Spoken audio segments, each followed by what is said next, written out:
ایک بار کی بات ہے کہ جب اسرائیل کے پردھان منتری نیتن یاہو سے ایک پترکار نے ایک انٹرویو میں سوال کیا تھا کہ بھائی آپ ایک ایسی چیز کے بارے میں بتائیے کہ جس سے اس وقت اسرائیل کو سب سے بڑا خطرہ ہو۔ نیتن یاہو نے فوراً جواب دیا کہ وہ کچھ اور نہیں بلکہ ایران ہے۔ بلکہ نیتن یاہو صرف یہیں پر نہیں رکے، انہوں نے خود ہی جرنلسٹ سے کہا کہ میں دوسری اور تیسری چیز بھی بتاؤں، اور اس پر بھی انہوں نے کہا ایران ایران ایران، مطلب کہ اسرائیل کے لیے ایران ہی سب سے بڑا خطرہ ہے اور ایران کے علاوہ اسرائیل کے لیے کوئی خطرہ ہے ہی نہیں۔ حالانکہ دوستو اس بات میں کوئی شک بھی نہیں ہے کہ پچھلے کچھ وقت کے اندر ایران مڈل ایسٹ کی سب سے بڑی طاقت بن کر ابھرا ہے، مگر اس سے بھی زیادہ حیران کر دینے والی چیز تو یہ ہے کہ ایران نے جتنے کم وقت کے اندر یہ طاقت اور یہ کامیابی حاصل کی ہے، اتنے کم وقت میں یہ سب کچھ حاصل کرنے کی مثال دنیا میں کہیں اور نظر نہیں آتی ہے۔ باوجود اس کے کہ ایران کچھ آگے بڑھ پاتا، بالکل شروع میں ہی ایران کے دشمنوں نے چالاکی سے اپنی طاقت کا استعمال کرتے ہوئے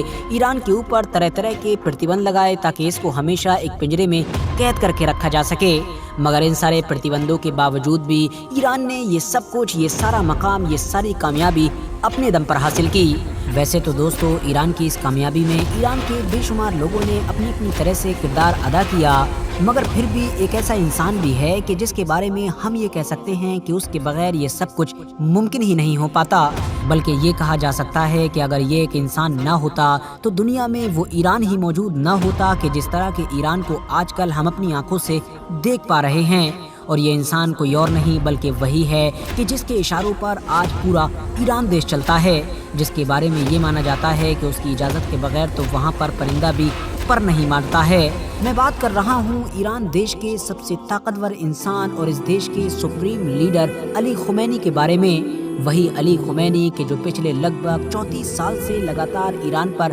راج کر رہے ہیں۔ دوستو علی خمینی کی کہانی بھی بڑی ہی دلچسپ ہے، کیونکہ ظاہر ہے علی خمینی نہ تو کسی بہت زیادہ امیر فیملی میں پیدا ہوئے تھے اور نہ ہی کسی شاہی خاندان میں پیدا ہوئے تھے، اسی لیے ان کو یہ پوزیشن اور یہ حکومت یوں ہی نہیں مل گئی تھی۔ خمینی صاحب کی اس کہانی کو آگے بڑھانے سے پہلے میں آپ لوگوں کی نالج کے لیے یہ بھی بتاتا چلوں کہ ان کو ایران کے سپریم لیڈر کے ساتھ ساتھ دنیا بھر کے جو شیعہ مسلمان ہیں ان کا ریلیجیس لیڈر بھی مانا جاتا ہے۔ آج کے دور میں دنیا بھر میں پائے جانے والے شیعہ لوگ ان کو اپنے ایک لیڈر، ایک امام کے طور پر دیکھتے ہیں، اور یہی وجہ ہے کہ راجنیتک مدعوں کے ساتھ ساتھ دینی معاملوں میں بھی علی خمینی کے کسی بھی آرڈر کو آخری فیصلہ مانا جاتا ہے۔ فی الحال خمینی صاحب کا جنم سن 1939 میں ایران کے مشہد شہر میں ہوا تھا۔ یہ بچپن سے ہی اپنے فادر کے نقش قدم پر چلتے ہوئے ایک دینی عالم بننا چاہتے تھے، مگر اس دور میں ایران کے علاقے میں عالم بننا اتنا آسان بھی نہیں تھا۔ اس کی وجہ یہ تھی کہ کیونکہ اس دور کا ایران آج کے دور کے ایران سے بالکل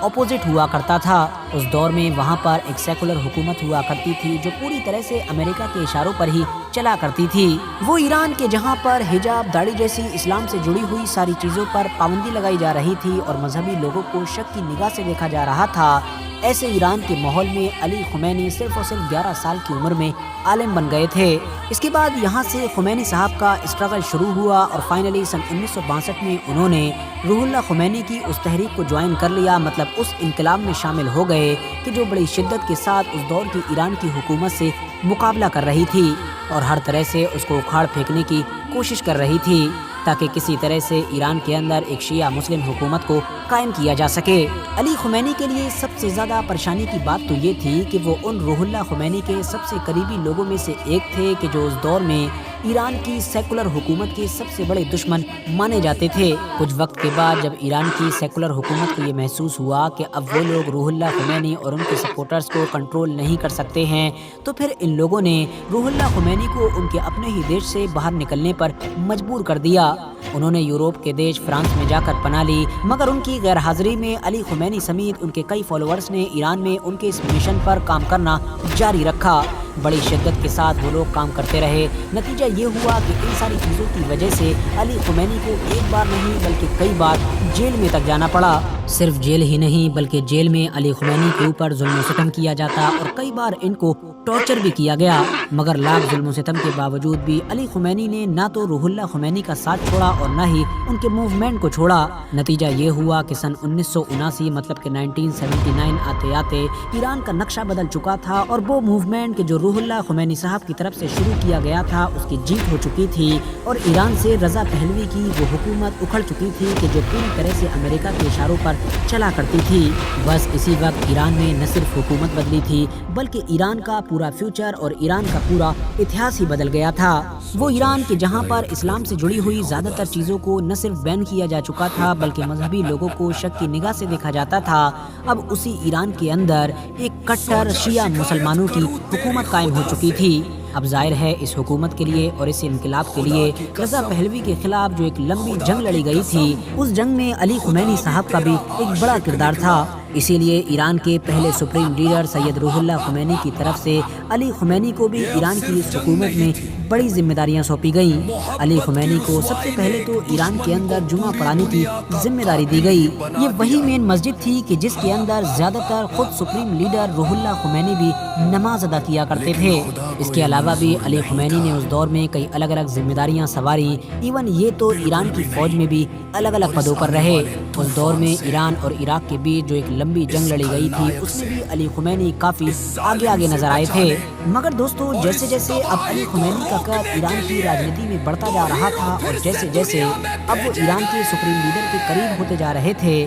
ویسے ویسے ایران دیش کے اندر ہی ان کے اپنے دشمن بھی بڑھتے جا رہے تھے۔ ان کے دشمنوں نے کسی طرح سے ان کو نیچے کھینچنے کی کوششیں شروع کر دی تھیں، ایون حد تو تب ہو گئی کہ جب ان کو مارنے کا ہی پلان تیار کر لیا گیا۔ ویسے تو سید علی خمینی کو مارنے کی کئی بار کوشش کی گئی تھی مگر جو سب سے مین اٹیمپٹ تھا وہ دراصل اس وقت ایران کی ابوذر مسجد میں ہوا کہ جب وہ ایک پریس کانفرنس کر رہے تھے۔ ان کے پاس میں ہی ایک ایسا ٹیپ ریکارڈر لا کر رکھا گیا کہ جس کے اندر پہلے سے ہی بم فٹ کر دیا گیا تھا۔ وہ بم پھٹا اور ایسا محسوس ہوا کہ مانو آس پاس میں سب کچھ ختم ہو گیا۔ علی خمینی بھی زمین پر گر چکے تھے اور پوری طریقے سے بے ہوش ہو چکے تھے۔ ان کو ہاسپٹل میں لے جایا گیا، وہاں علاج شروع ہوا تو پتہ چلا کہ وہ اس دھماکے کی وجہ سے اپنا ایک ہاتھ پوری طرح سے کھو چکے ہیں۔ ان کا ایک ہاتھ پیرالائزڈ ہو چکا ہے، مگر پھر بھی ڈاکٹر اس بات کو لے کر حیران تھے کہ صرف ایک ہاتھ کے علاوہ ان کی باڈی کو کہیں پر کوئی نقصان نہیں پہنچا تھا۔ باوجود اس کے کہ جس طرح کا وہ دھماکہ تھا اس سے محسوس ہوا تھا کہ علی خمینی کبھی بچ ہی نہیں سکتے ہیں، بلکہ خمینی صاحب نے تو بعد میں خود بھی اس بات کو قبول کیا تھا کہ مجھ کو خود ہی نہیں پتا میں آخر کیسے بچ گیا تھا۔ میں بالکل موت کو چھو کر واپس آیا تھا اور مجھ کو بہت بعد میں جا کر اس چیز کا احساس ہوا کہ خدا نے مجھ کو یہ زندگی دوبارہ کیوں دی تھی، کیونکہ خدا مجھ کو کسی خاص مقصد کے لیے رکھنا چاہتا تھا اور مجھ سے کوئی خاص کام لینا چاہتا تھا۔ دوستو علی خمینی ابھی صحت یاب ہو ہی رہے تھے کہ 1982 میں خمینی صاحب کو ایران کا پریزیڈنٹ چن لیا گیا۔ 82 سے 86 تک رہے اور پھر 86 میں ایک بار پھر سے 90 تک کے لیے پریزیڈنٹ مطلب کہ راشٹرپتی چن لیا گیا۔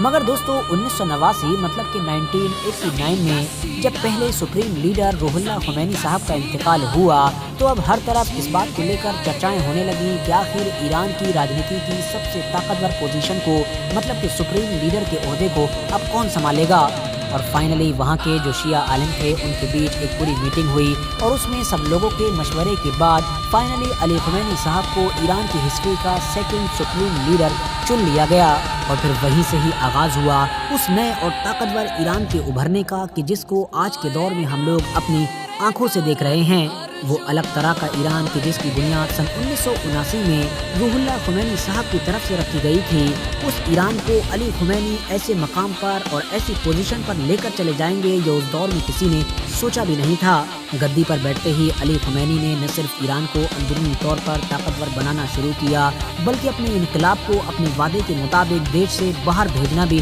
شروع کر دیا۔ اور اسی چیز کا نتیجہ ہے کہ آج کے دور میں آپ لوگ دیکھتے ہوں گے کہ ایران جتنا زیادہ طاقتور اندر سے ہے اتنا ہی زیادہ طاقتور اب باہر سے ہو چکا ہے۔ اس کے دشمن اس کے اوپر اٹیک کرنے سے پہلے 100 بار اسی لیے سوچتے ہیں کیونکہ ان کو پتا ہے کہ ایران اندر سے تو مقابلہ کرے گا ہی، مگر ایران کی ان فوجوں اور ان طاقتوں کا کیا ہوگا کہ جو ایران کے باہر موجود ہیں اور جن کو پچھلے 20-30 سال کی محنت کے ساتھ ایران نے تیار کیا ہے۔ ہاں دوستو، میں بات کر رہا ہوں ان الگ الگ طاقتور گروپس کی کہ جن میں سے کسی کو حزب اللہ کا نام دیا جاتا ہے تو کسی کو ہوتی کا تو کسی کو اس طرح کا کوئی اور نام دیا جاتا ہے۔